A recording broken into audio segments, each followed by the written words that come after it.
Welcome to the Bodega Cat Podcast with Christina Ng. Over the next hour, you'll hear from guest experts from a variety of different backgrounds, with specialties pertaining to pets and humans alike. Now, here is Christina. Hi, everybody. Welcome to the Bodega Cat Podcast. My name is Christina. I'll be your host today. And today we have a very special guest. Her name is Lydia Hiby. And Lydia is the most sought-after animal communicator around. Her childhood dream of becoming a fairy godmother to animals seems to have come true. Her clients come from every state in the U.S. and European countries galore. People are so different, yet sharing the love of their pet and their belief in Lydia's gift. Her client list numbers over 60,000 over 20 years, and many began as skeptics. Lydia likes skeptics and believes that once she proves herself to a skeptic, that skeptic becomes her best publicity. Lydia has also co-authored a book called Conversations with Animals, detailing her experiences. She's featured in the Wall Street Journal, Los Angeles Times, Washington Post, New York Post, National Enquirer, Working Women, Chicago Tribune, Columbus Dispatch, and Albuquerque Journal. In addition, she has been seen on 48 Hours, Late Night with David Letterman, Hard Copy, Inside Edition, Lisa, The View, Wild About Animals, The Tonight Show with Jay Leno, The Rick Lamb Show on RFD TV, and network news like CBS, NBC, ABC, and Fox.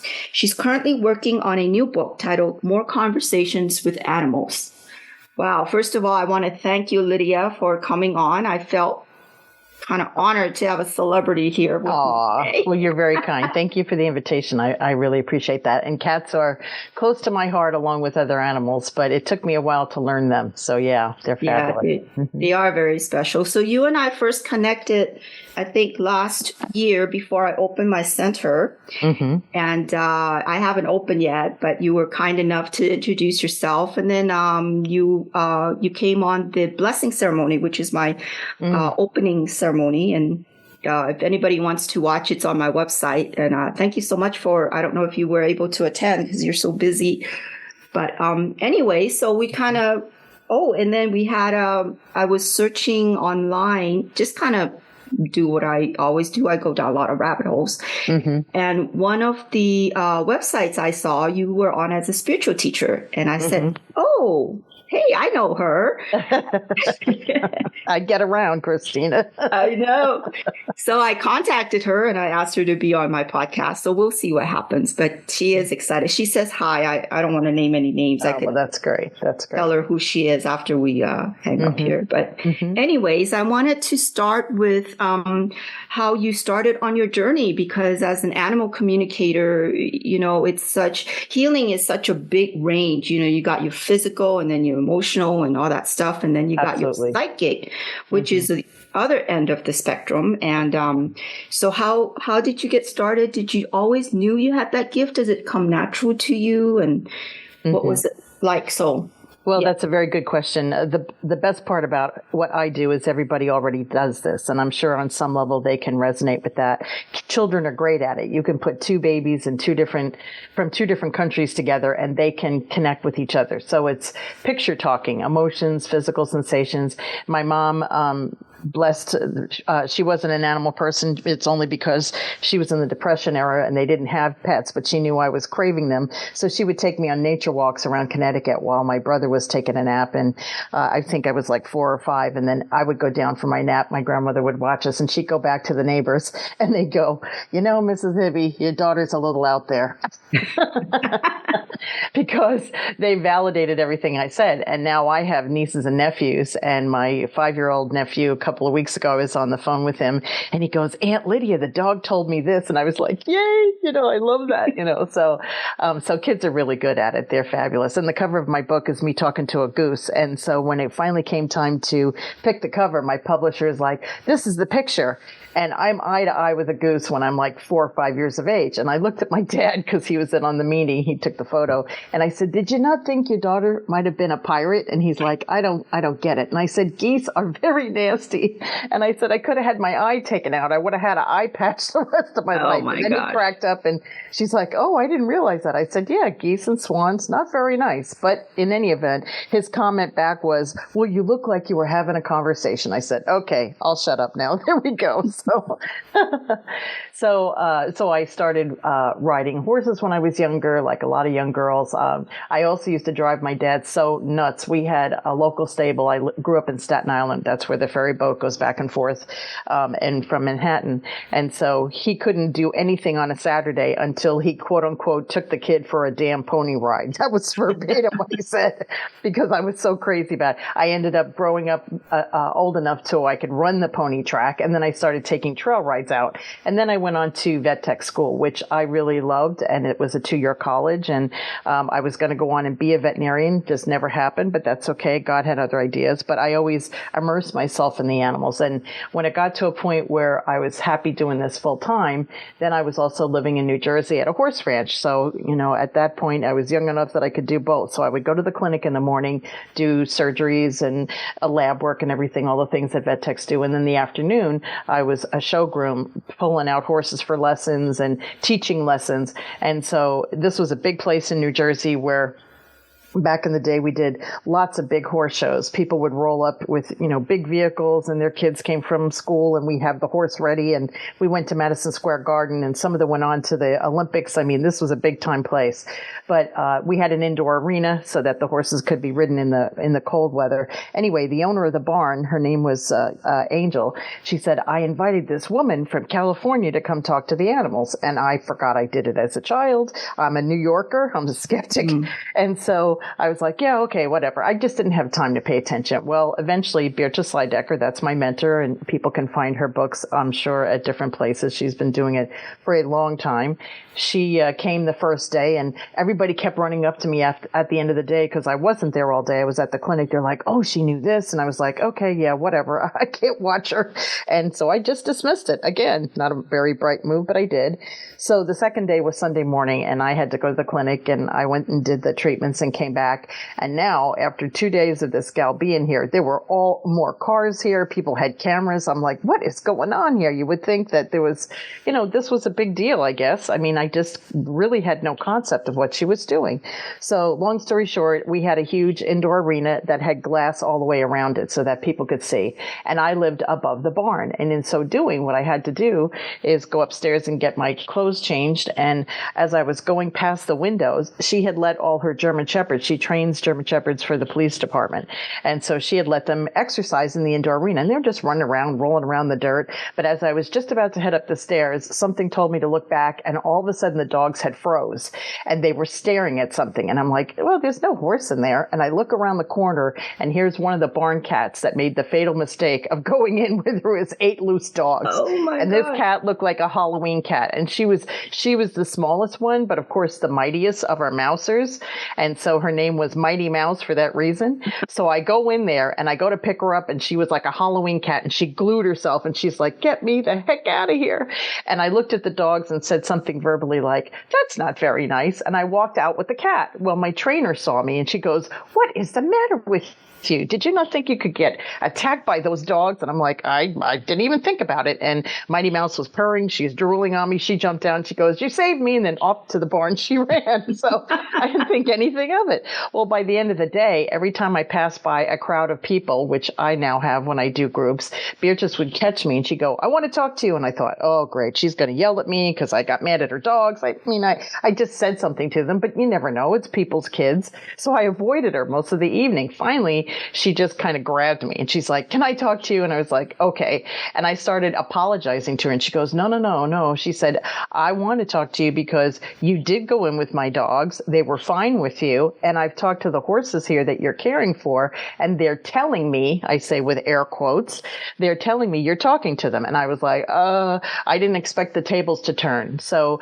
she said, look, I want to prove it to you. And I said, why do you want to do that? And at the time she was looking to train somebody. She had been on John Johnny Carson and all these other big shows. And I didn't know the backstory, but I said, well, none of the animals here are mine. I said, I have a collie. She's back in Staten Island, 40 miles away. I'm not going to go get her.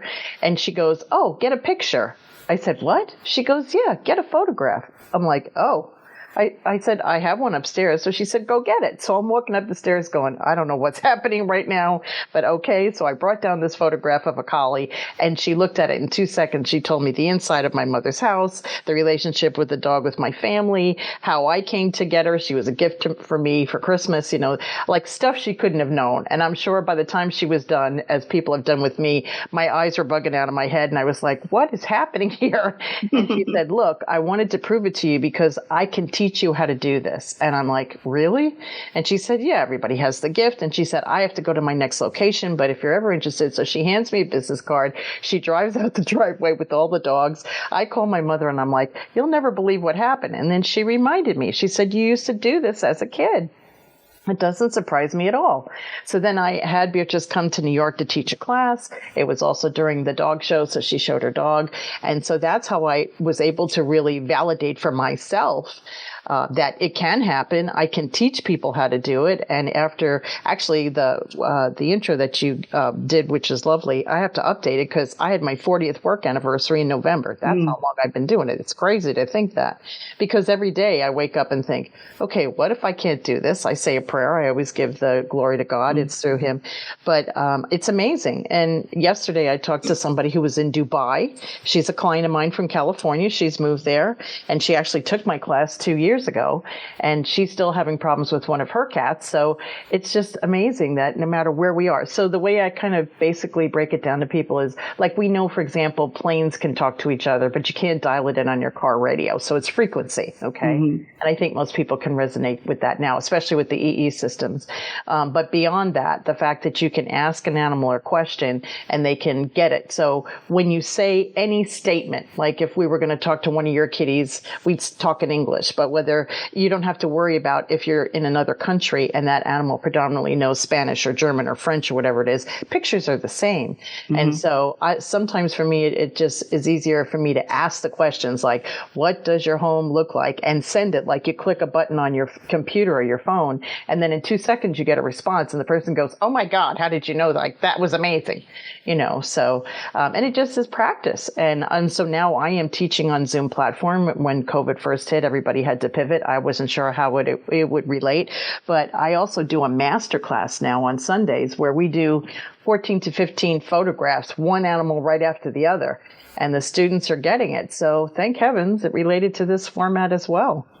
Wow, that's an incredible story. It sounds like your family was very supportive of your intuitive abilities. Is that correct? Yes, thankfully. And my mom also reminded me that when I was 3, I knew when my grandmother was going to pass away. It didn't frighten me. And she would say to me things like, you would ask me strange questions like, I think I know what heaven is like. And so I would describe it to her and she'd go, okay, trying to be the positive mom that she is. But then she said to me, and this was when she was very ill and I took care of her. This was years ago.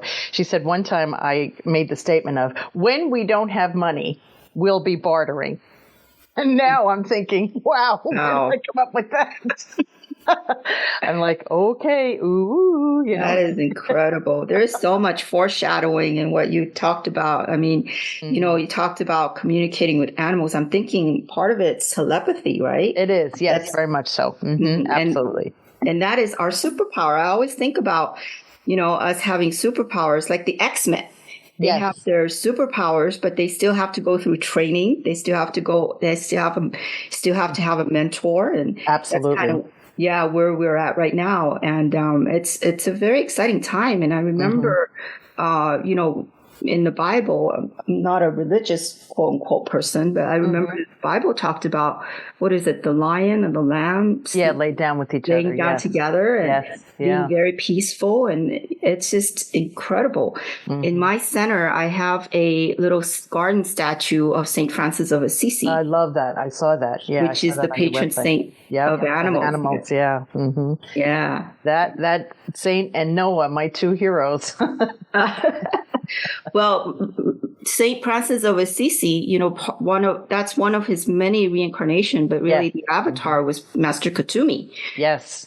Yeah, which is my spiritual community. He was the founder of my spiritual community. So we have very intimate relationship with him. So it's just amazing to me as I learn more stuff, how connected we are. Oh, totally. Yeah. And, people always talk about, the left and the right and this and that, but we're all connected. We're all one. Right. Very much so. It's just absolutely beautiful. Beautiful. Yep. And animals give unconditional love, so it doesn't get any better than that. They don't worry if we just came from the gym or we have bad breath from the morning or whatever. They may kind of look at you like, oh, you could have used a little mouthwash, but I have so many animals. Yes. I have so many animals that go, oh, I love what she shampoos her hair in, or I like Dad's pheromones. And they're like, really? Yeah. I mean, on the very basic level, that's how they get input of information. And they communicate to each other the same way. They flash images. And so even yesterday, and I'll be doing calls tonight, I had a horse I spoke to yesterday evening. And so the gal was at the barn. She wanted to see her horse's reaction. So she was kind of peeking around the corner.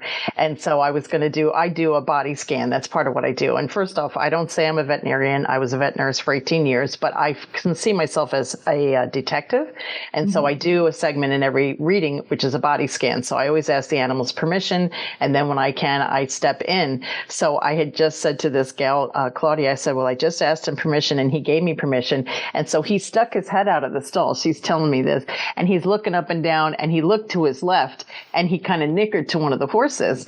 And she said, what did he just say? And I asked him and he was like, hey, Toby, is this the lady that you talked to? And the other horse is like, yeah, she's all right. And so the gal said, yeah, that's who told me about you. That's her horse down there. So the two of them were looking at each other like, yeah, she's good. You can go talk to her. It's all right. So she was able to watch it in real time. That was so great. I loved it. That is so funny. Yeah, she's all right. You can chat with that lady. Oh my God. It's just so amazing. Now, my sense is, each animal is here on Earth for a specific mission as a species, as a group. So yes. Can you kind of talk a little bit? I know you talk to goats and llamas and all kinds of turtles and, not just dogs and cats and horses, of course. Can you kind of tell us what the overall message that they have for us as humanity, or oh wow, that's a great question. Or specific messages as a individual species group? Yeah, that's a great question. So the overall is, well, half of the souls that are here are young souls, and people will resonate that when I give the description. The young soul animals are ones that have never been animals before, and they keep making the same mistake over and over again, like get off the counters, or don't go into the cat box, snorkeling, that's for a dog kind of thing, or they look at you like, what? I don't get it. Then you have the old souls, and people know exactly who their old souls are. You look in those eyes and you realize there's way more than a cat, a dog, whatever in front of you. And then some of those old souls come down to be with us just because this is their lifetime to relax and be totally pampered. Hopefully I and you get to be one of those at some point. Okay. That's my delusion goal, or maybe hopefully the goal. But you have to talk to your higher soul about that, Lydia. Right. There you go. Well, I'm working on it. I made a note of that. But then there are other old souls that are strictly here for us to lean on them. So people ask me on a more sobering thing, I don't want my animal to take on my health issues, or again, as we were sharing for a few minutes before we went on the podcast about going through COVID and how stressful it's incredibly been, and it's still going on. And a lot of animals are going, I can't hang on anymore. Even if we tell them verbally every day, and it's one thing I suggest to everybody to put your head on the pillow, whatever your spirituality is, lock into that, and then look at who is around you and say, thanks, you guys, you got me through another day, but let it move through you, because animals live in the moment. That's the wonderful part, is they're present. It becomes a little frustrating sometimes because they repeat things over and over again. But because yesterday was yesterday and today's a brand new day, obviously, you have to remind them not to tank all your stuff. And so over time, not only can they mirror what's going on with us physically, or they'll even take on more to try to give that support. So I think it's been interesting for me to see especially the last 4 years, the whole thing. Because in the beginning, when COVID first hit, animals were like, oh, this is great. You're home all the time. And then about 4 months in, they're like, you're depressed. Go back to work. Oh, you're not going back to work. And then halfway through, and this was a good thing for the animals that got rescued, they got into a new home, but the ones at home, nobody talked to them. And the ones at home are going, you brought me home another responsibility. I didn't sign up for this. And now it's gone full circle where a lot of people have gone back to work or found other work out of the house, and now they're having separation anxiety. So it's been a whole merry-go-round Ferris wheel of things happening. It's been very interesting. So I say overall message. I think it's very individual. I think in general, it's just to remind us to stay in the moment, which is not easy to do. We're being bombarded with all things, and to be as positive as possible and roll with the punches.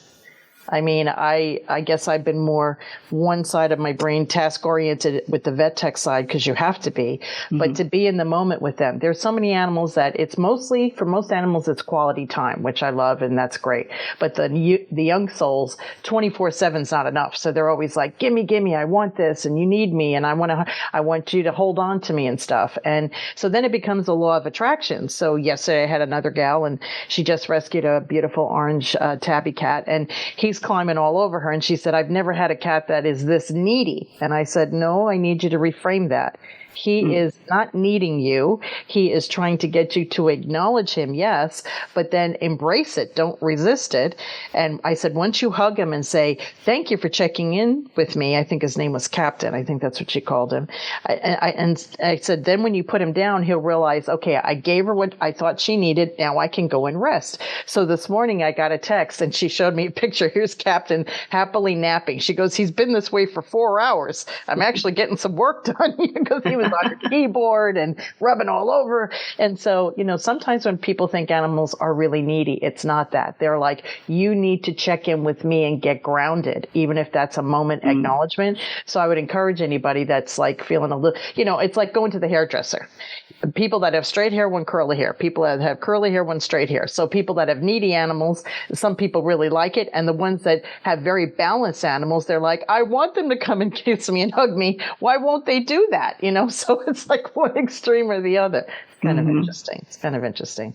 Yeah, and I think sometimes animals kind of reflect the humans' emotions. Absolutely, right? Absolutely. So if humans get anxious or agitated, they get the animals do that too. Absolutely. One of the things that I've learned in Astara, in my spiritual community, is that as humans, we're here to bring in the light, right? Yes. To elevate all sentient beings and incarnated souls, and that is something that we do every day, which is I'm pretty privileged to do. And I've noticed, when I meditate, my animals come and they're calm. Yes. They just love it. Like absolutely. Even the EE system, my cat would sit outside that door and wait for me to open so she can go in. Go in, yes, exactly. Yeah, they do like that calmness. But I think sometimes, because the human is so agitated, that they absorb some of those energies. Absolutely. Totally agree. Wow, that's incredible. Those are beautiful stories you got. So in when I read your bio, you talked about skeptics, and you said you love skeptics. So because I are one. I think you had a really beautiful way of just following your heart. I mean, as you were telling your journey, you talked about being in New Jersey and New York, and those are like big, very, what do I say? Black and white, show it to us. Yes. You got to prove it to us. Yes. But you didn't really resist too much. You're like, I don't know if this is going to work. But you still followed your heart, which is important. Yes. Yeah. I think a lot of times universe works in ways that we don't understand because there's so many,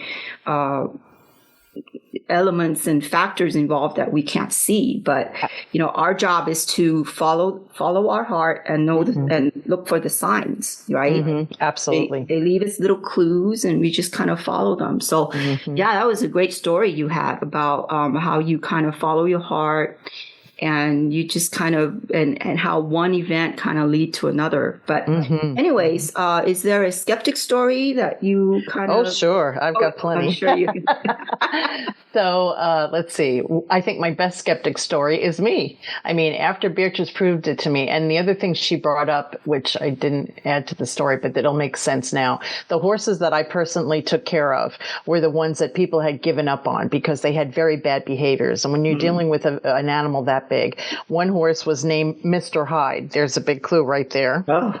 And so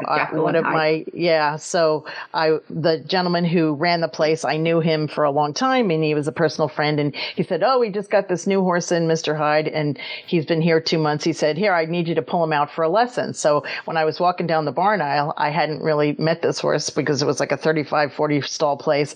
And somebody said, you're going to get Mr. Hyde. And they were like, oh, and I thought, uh-oh, what could be the problem? And I've been around horses forever. So I walk in the stall. So this horse was like shut down. He was like in the corner. He didn't do anything aggressive, but those are the ones you got to watch for. And I also worked at the Staten Island Zoo years ago too. And so I had been around snakes and everything. So I kind of had this feeling. So I never took my eye off of him, but I just started like what I did. I didn't know why I was doing this, but I was getting centered at the time. I didn't have a label for it, if you will. So I got really quiet and I just kind of started breathing with him, and he would kind of give me side eye and everything. And he let me get close and kind of scratch on him a little bit. And then in 2 seconds, he took his teeth and almost took my eye out. Okay. But it was planned so well that I could hear his teeth go click and I didn't move.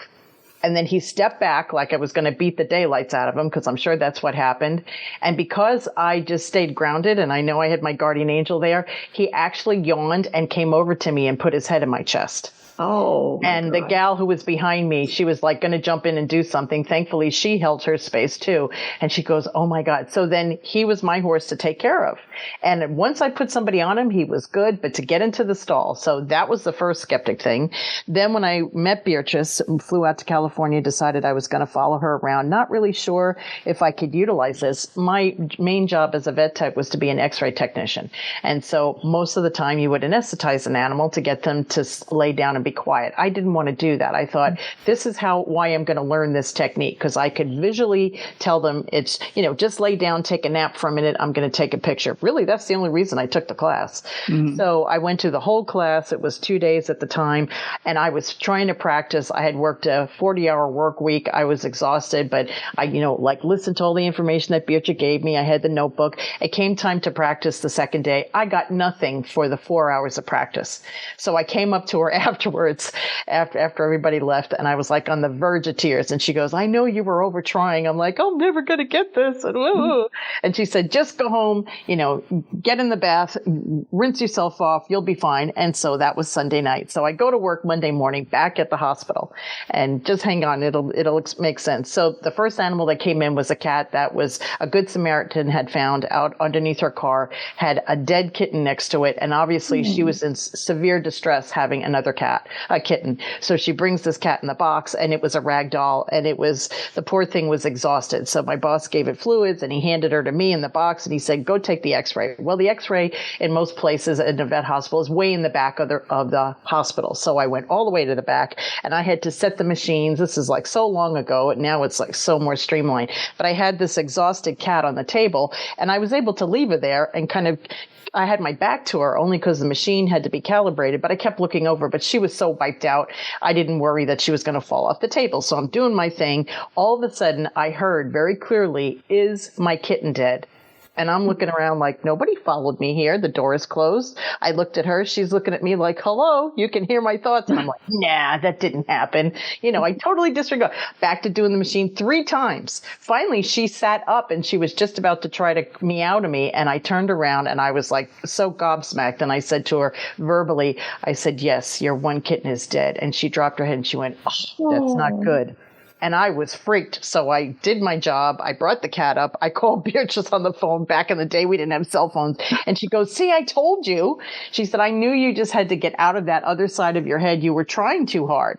So that was my, coming to the Lord moment about it, that it is possible. I saw everybody else in the class was doing really well, new people, but I was just overthinking it too much. And once I just relaxed and let go, so I shared that story with a lot of people about being skeptics. But I do love skeptics because I want people to not walk into everything without having some kind of protection around them. That would be dangerous. But once you've proved it to them, they become students and then they tell everybody.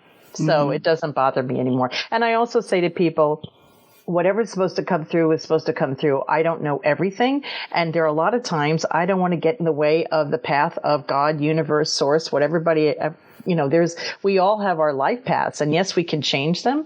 But sometimes information is not supposed to be given to me to give to them because it just isn't. I kind of really respect the laws of the universe, I guess is the best way to say it. Yeah, Buddha talks about loving kindness a lot, and I think about that a lot too. Like even in my daily conversation with human beings, am I saying the right? Am I saying a kind thing? Am I even not saying something is being kind? Right. So it takes a lot of discernment and wisdom. Yes, exactly. Yeah. So. Yeah. Excellent. So are there any stories that you can tell us? Oh, my goodness. I mean, you told us a lot of stories. That's why you're writing a second book. Oh, well, it's in God's hands. It's kind of, I didn't write the first one because I didn't have time. I had a ghostwriter. It was actually a client of mine. She's on the back of the book, thank God. At some point, I've been collecting stories, but somebody reminded me, sent me a picture of me talking to a tortoise, and I had my head back and I was laughing out loud. And so she wanted to know what the tortoise was saying. And he had finally come out of hibernation after the winter, and he looked at me and he goes, "Hey, where does a guy have to go to get a girl around here?" And that's why I just cracked up laughing. I was like, he's like, "What's happening?" And I said, "Okay." But yeah, oh my God, there's so many things that happen. I've been so blessed. I've gotten to work with some really amazing zoos. I'm not a zoo person, but I've been to the Wild Animal Park. I actually live down there in San Diego. I got to work with them. I've worked with some of the cheetahs at the Ohio Zoo and stuff. Again, some of them are really going out of their way because a lot of those animals are endangered. I went to Hawaii and they had 2 elephants there that had been left behind. And so they wanted to make sure that before they transferred them to a beautiful sanctuary, God, where was that? I think it was Cambodia or something. They were going for a really long journey. They wanted me to go talk to them and stuff. So, and done a lot of wild dolphin swims and everything. But I think every day, I mean, I put down the phone at the end of the day and I go, wow, that was a wild ride. There's so much. And it also depends on the animal and their situation, how involved it is. I mean, lately, again, it's been a lot of, as I shared with you before we went on air, because of the eclipse coming, we've all lived through a bunch of eclipse as adults. I mean, I'm 65 plus, but by the same token, because of, I guess, the alignment of everything, these last 2 weeks, a lot of animals are, and also all the earth energy, they're feeling it. And so I said to people, get more rescue remedy. That's my go-to suggestion, which is a Bach flower essence. And so I told people to put in the drinking water because they're really feeling the energetics of that. That's for sure. And up your meditation, I would suggest. Yes. Great idea. And include them. Yeah, include them. Yes. Yeah. You don't have to include. They just come. Yes, exactly. They just come and sit on your lap. Yeah. Yes, they just love that energy. Yeah. Absolutely. That's what I did with when 2020 came around. And thank goodness for Zoom because my teacher started having Zoom meditations, and I just upped it like 2-3 times a day, just meditating, and that really grounded me. So all the chaos that's happening all these times, I'm very, very grateful that we have spiritual teachers and Zoom, to keep us grounded.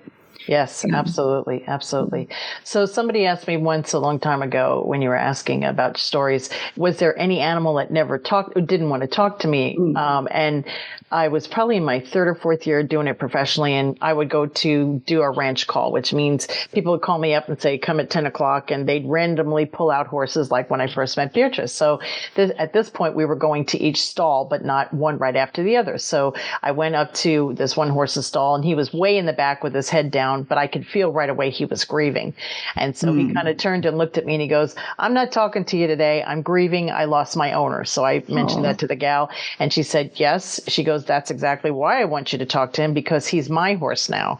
And he didn't understand that. So it turned out the story was the original owner was a gentleman in his 50s, and he knew he had heart problems, and he would come out and love on this horse. And they had a very long time together.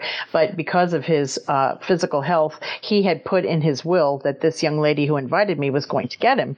Well, the horse knew that the night before that gentleman had passed over. And so I asked permission to come into the stall, because I would never walk into your house or in a hotel room, but he gave me permission. His name was William. I'll always remember his name. And I just quietly and verbally also, so she could hear me say this to him, I said, well, William, it's up to you. Yes, we know your dad is gone. You know your dad is gone. But if you would like to share or ask questions, I'll come back in about 15 minutes. And so I quietly walked out. And so I did 2 other horses. And by the time I was done, his head was out the stall and he's like, all right, come over here. Let's see, and he talked very much like a New Yorker, which I loved it. He goes, hey, is what she's telling me true? And I said, yes, you're Catherine's horse now. And he's like, all right, I'll tell you about my life. And he told me about how he went to horse shows and his dad used to give him beer and he liked to have his rear end scratched, not the dad, the horse. And so he loved that. And there were a couple of cats that used to hang out with him. One was actually in the feeder, his feeder. After it was done, he was all curled up. He goes, this is Tim. He's my cat. He hangs out with me. He told me everything. But it wasn't until he was really sure who he was going to go to. Animals know the bigger picture. They come here knowing that there is a beyond, again, whatever we choose to call it. And so the other story I like to share is I knew when my grandmother was crossing over. I knew when my other animals were going, but I didn't have any real evidence. And who does? I never thought I would. So in June of maybe 4 years ago, so this is definitely before COVID, hottest day of the year in Hesperia, California. People know where that is. It's in the desert. So we're finally taking a break. We're doing horses and I'm getting some more water. And the gal who invited me then said, oh, one of your clients is coming with a puppy. I said, okay, that's great. That would liven the energy. So way down at the end of the barn aisle, I see this lady coming up with this little black bug. It was a pug, but he was all black. So he was teeny. He was like eight weeks of age. And he broke away from her and he's running up to me. Lydia, I know you. He's running. And he finally comes up to me and he's all wiggly. I didn't want to drop him. And he said to me in my head, I have a present for you. So the owner finally catches up and she goes, this is, you told me this is Toby. He came back and I found him and everything. So he looks at me and he said to me verbally, and then I said this to everybody. He said, close your eyes. I have a present. And so I said this to the owner and she goes, oh, I didn't know I wasn't supposed to bring a present for you. I didn't know that. And he looked at me and he goes, close your eyes. And I was like, wow, okay, I got told off. So I closed my eyes and the image she gave me was the biggest dog park. But there were no humans. None of the dogs had collars or tags. They were all playing with each other. And he said to me while my eyes were closed, that's what heaven looks like. That's where I just came from. So, of course, I start crying and everybody in the gallery starts crying. And then somebody says, what about the horses? And he whipped his head back and he goes, oh, yeah, I forgot. Close your eyes again. So I had tears coming down. I'm laughing about it now because it was adorable. But at the time, it was very emotional. And the next image he gave me was a split rail fence going off to infinity with tons of grass, and then there were hundreds of horses running, playing, same thing like the dogs, all having a good time. And his exact statement was, that's what heaven looks like for horses. God's not stupid. He wouldn't want the horses to run into the dog yard. I was like, oh, I lost it. That was a mic drop moment. And so I love that story for so many reasons, but that's the story I share for people who we need validation as humans. And so at some point I would love that to go into the next book, but it was so powerful. And so I always knew, but they know that as much as they don't want to leave us, we're all in physical energies, bodies, whatever you want to call them. And a lot of them do come back and recycle. And that took me a while because again, I didn't have validation of that, but many of the animals return and recycle. And because they know that obviously we're still here and maybe they didn't meet up to you from the beginning as a puppy or kitten, but they'll circle back. But they can continue on the journey. That's pretty amazing too. Yeah, I do Akashic record readings for people. Oh, cool. I had a client who she took her records took us to her past life, and 3 of her kids, she was very poor in the past life, and she had 3 kids, and the kids came back as cats in the present day. Yeah, to help her evolve. Yeah. Very cool. And that was a beautiful story. Yeah. Oh my gosh, absolutely. So, and then the animals also sometimes, yesterday I had a gal that I was talking to her, and I don't get into people's business. It's because I just try to focus on the animals, but it came up a couple of times and I said, can I ask you a question? She goes, oh, sure. I said, are you thinking about having another baby? And she said, why? And I said, because your dog just showed me you have a blue light circling around you. And she kind of gasped and she goes, I was thinking of getting a pregnancy test. I think I am pregnant. And I said, I don't do lotto numbers to go to, Las Vegas. And she goes, oh, well, she said, we've been kind of wanting a boy, not really trying. I said, well, you'll have to let me know, because I was able to predict my nieces and nephews, but that's about as good as it gets, So, yeah. So, and also doing this work, a lot of my clients, going back to what you shared with me, I have a niece that does a lot of hospice work, or people that are around, unfortunately, people that are Alzheimer's or if they're in a coma or something, the techniques are the same. I even had a gal who, my biggest class that I ever taught was in Washington, D.C. in like 1983, 84. We had 25 students and 2 hearing impaired, and they both had 2 interpreters because they're only supposed to work 2 hours at a time. So I had like 30 people in a room teaching them the techniques. That was amazing. Wow. And so when it got down to the last couple animals to practice on, there was this beautiful black coon hound. She was black and tan, and she came up to me and she goes, really? You kept me for the last one? Like, you couldn't have pulled me up sooner? Like, she was really giving me a hard time. And I looked at her and I said, everyone's tired? And she's like, yeah, duh. I said, well, let's do one thing at a time. So I visualized to her the beach. She looked at the whole class, because we're all circled around her, and she sent out one picture, and everyone's like, oh, did you get a beach? I got a beach. That's awesome, So she looked at me like, all right, let's keep this going now, because instead of answering everybody individually, we just sent out one general picture. So she was able to cooperate with me. And even the interpreters, they were getting it too. Like, I could see them stop doing the sign language, and the poor deaf person's like, hello, come back here, because they were getting stuff from the animals. It was very powerful. I wish it was back in the day when we taped those kind of things, but I'll remember it forever. Oh, it's beautiful. That's kind of where we're heading, isn't it? With the Great Awakening. Yeah.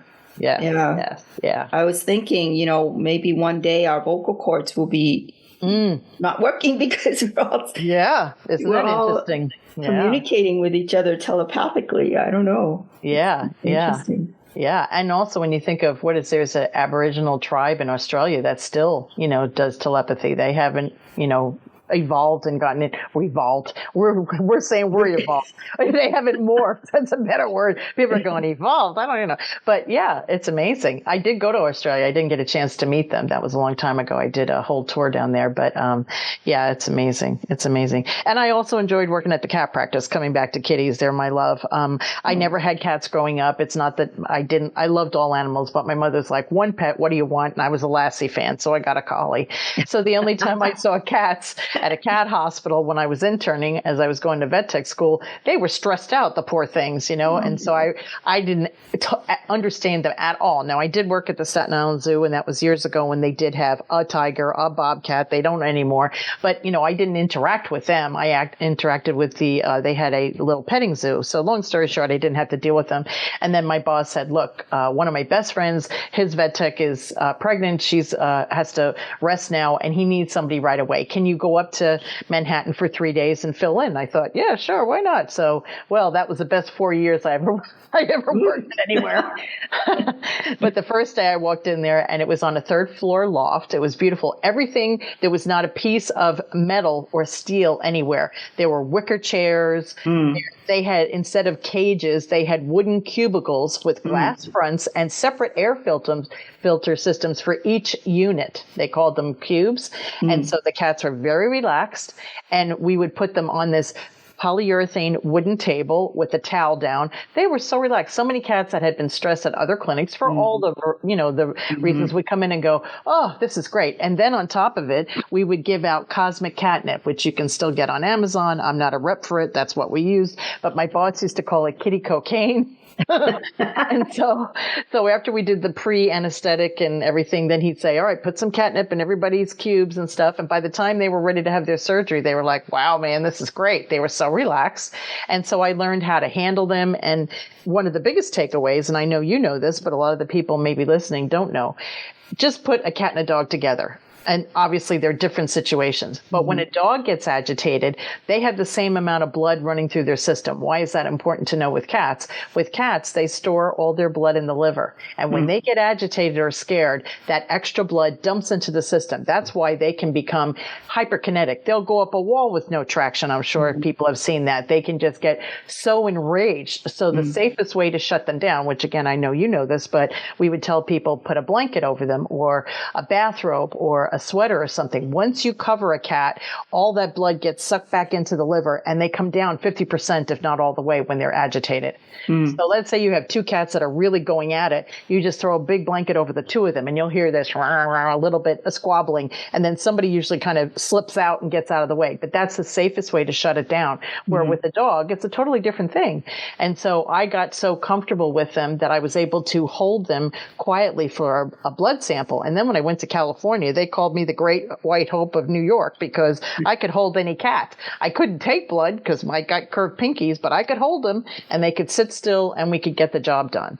So, so I love my kitties and they were amazing. And each one comes with their own flavor, with their breed and personality. So, and I think really for them, because it obviously is unconditional love. And you can have breeds like Abyssinians and Maine Coons that are more people related. But whatever that, I just feel like, you know, cats are the more feminine energy. Dogs are the more masculine energy, you know, that kind of thing. So, you know, going back to what you asked earlier, which is a great question about, you know, what do they say? I think a lot of what animals, it's more what they do. And that becomes a message. You know, I think that's really interesting.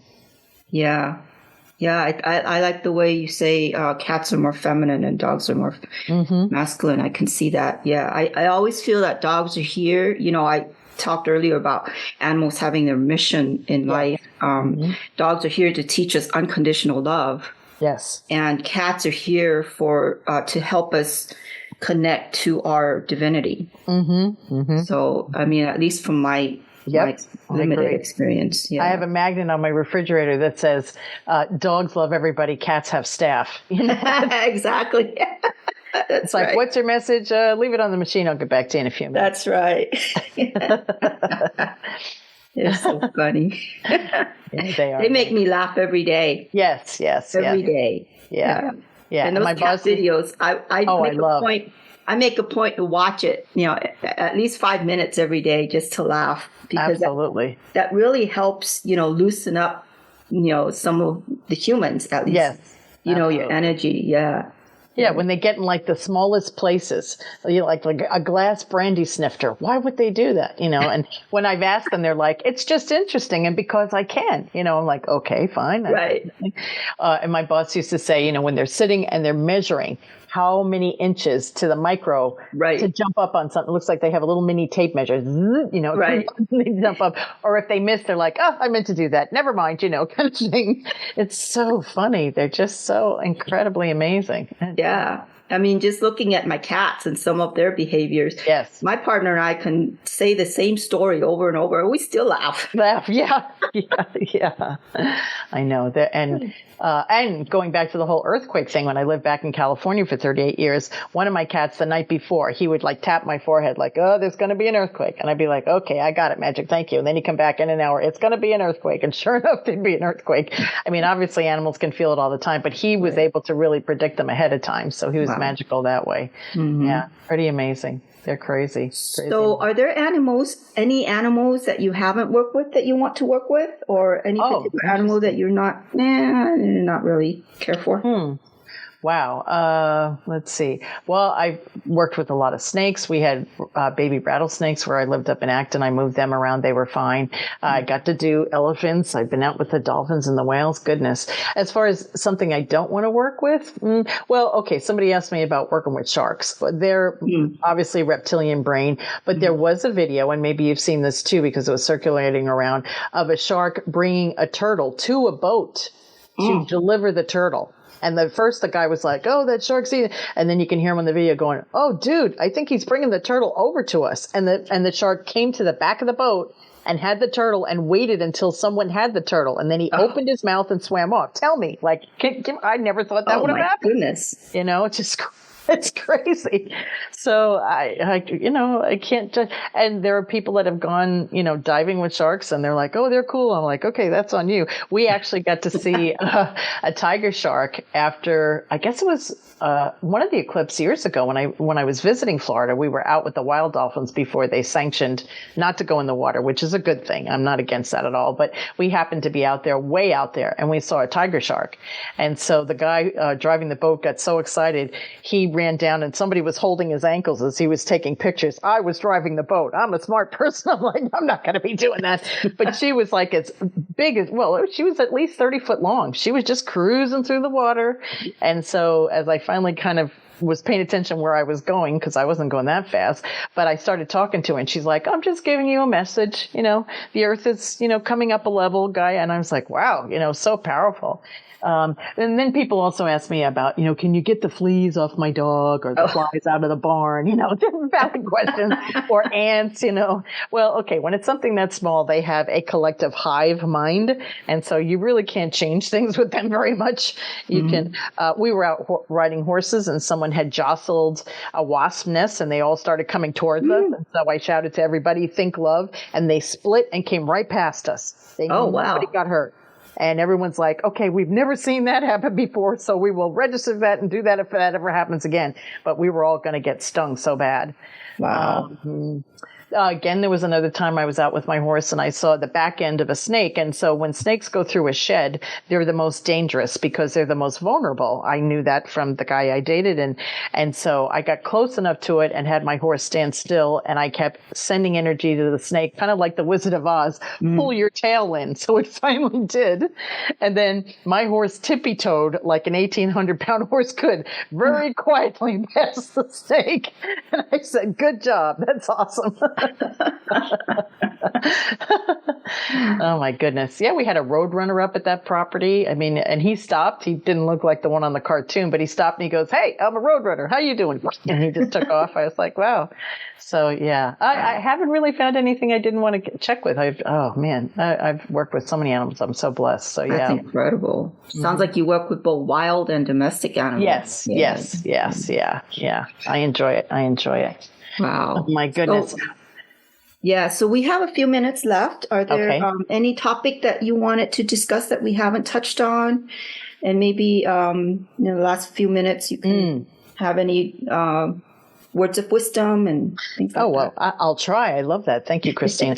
I would just say, people always ask me, how do I know if the animal's sending me something? Usually it comes up in the beginning when you least expect it, like just before you go to sleep, just before you wake up, or when you're doing something mundane like washing the dishes. If you get a message, that's them breaking through to you because you can rationally say, okay, I wasn't looking at them. They weren't bugging me. And so pay attention to it. That's the start. And then in my book, there's a basic how-to chapter, but I also love teaching it. But I think we're at a resonant level now that people are paying attention, but I don't want them to disregard it. And if you have kids around you and they verbalize stuff, take it for what it's worth because they're getting a clear answer. Those are the 2 tips I would tell people. And be present, I would say, be present with your animals. Because even if you can't telepathically or intuitively hear them, they tell you what they want through their behaviors. Yes, absolutely. Yeah.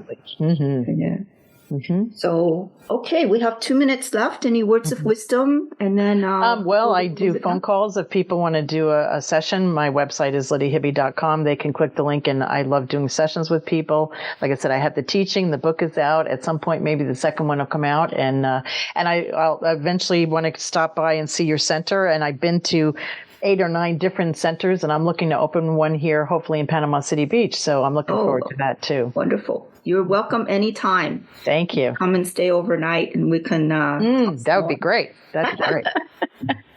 Yeah, maybe we could talk about humanitarian projects. I know that'd be great. Yes, universe has been bugging me about that, and I have no idea how that's going to come out. But absolutely. I know that universe is bringing me people, resources. If it's going to happen, it's going to happen. Amen. So I'm just a vessel. Yes, I love that. I love that. Well, thank you for the invitation. Good luck with your center, and I'll see you soon. Thank you. And where can people find your book? It's on Amazon, but they can go to the website and the link will take them right there as well. It's called Conversations with Animals. Okay, excellent. Well, thank you, everybody, for joining us. I hope you enjoyed this podcast. And thank you, Lydia, for being here. And I really enjoyed our conversation together. Pleasure. Thanks for the invite. I do appreciate it, too. Yeah, and it's great hooking up with you finally. Absolutely. I know you're very busy. All right. Hope everybody have a great month, and we'll have another podcast next month. Thank you. Bye-bye now. Thanks for tuning in to the Bodega Cat Podcast. Your host, Christina Ng, will join you here again next month. Until then, have a beautiful month.